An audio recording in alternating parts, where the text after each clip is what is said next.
my name is Genesis Castello, and I am a senior accounting major from Mexico.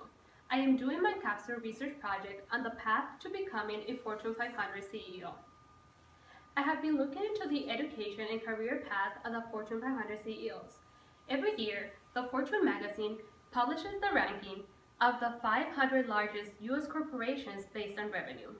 To narrow my research, I am only focusing on the top 100 companies of the list published in 2015. I decided to research this topic because I believe that most college students with a business-related major such as accounting, finance, or economics have dreamed about being a CEO.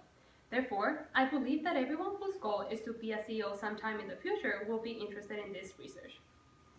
Even if you're not aiming to be the CEO of a Fortune 500 company, looking into education and career path of some of the top executives in the country will provide you with a good guidance to achieve your professional goals. The specific question that I am trying to answer with my research is there a specific path that people should follow to become a Fortune 500 CEO? I started my research by trying to find out if anyone has done research on this topic before. Most of the research that I found has been focused on trying to identify the common qualities among CEOs. For example, based on the book, The Global Leaders of the 24th Century, all effective leaders must be committed to risk-taking and continuous innovation, have a global mindset, be comfortable with technology, and recognize the importance of ethics in the workplace. Another idea with which management experts seem to agree with is that the workplace environment is changing. For example, according to the book, The New CEOs, in 2011, 74 former or current CEOs were either women, African American, Latino, or Asian American.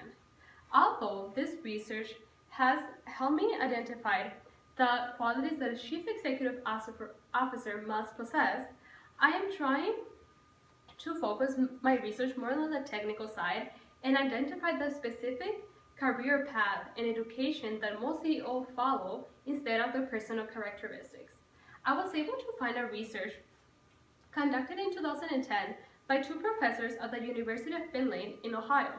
In this research, they identified the levels of degrees the CEOs of the Fortune 500 companies of the list published in 2008 achieved.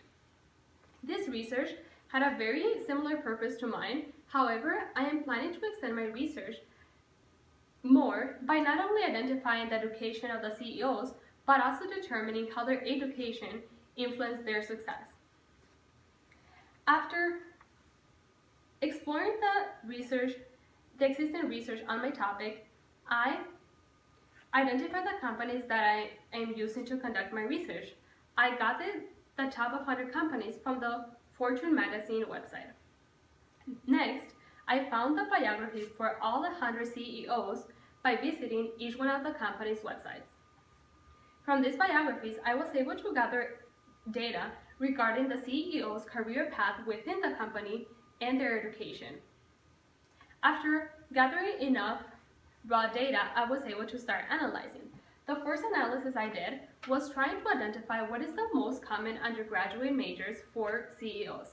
The most common one was business. This business category includes business administration, marketing, international business, and other business-like majors. After that, I tried to find out how many CEOs have more than a bachelor's degree. The result was that only 60% of the CEOs have more than a bachelor's degree. Then, from this 60%, I tried to identify what were the most common graduate degrees, and as expected, the MBA was the most common one.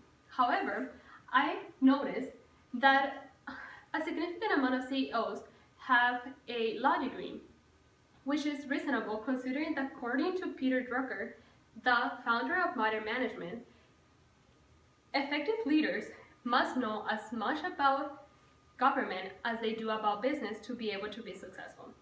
As of now, this is all the analysis that I have conducted. However, I plan to continue to analyze my data by identifying the schools that the CEOs went to. For example, did they all go to Ivy League schools? Did they go to liberal college or state universities? Then I also want to find out where most of the CEOs started their careers and how long did it take them to reach the current position. For this, I will have to isolate the CEOs that were hired directly for the CEO position. Finally, I want to analyze the company's performance under the current CEO. For this, I'm planning to do this by looking into the changes in the stock price and then trying to find a correlation between the company's performance and the CEO education.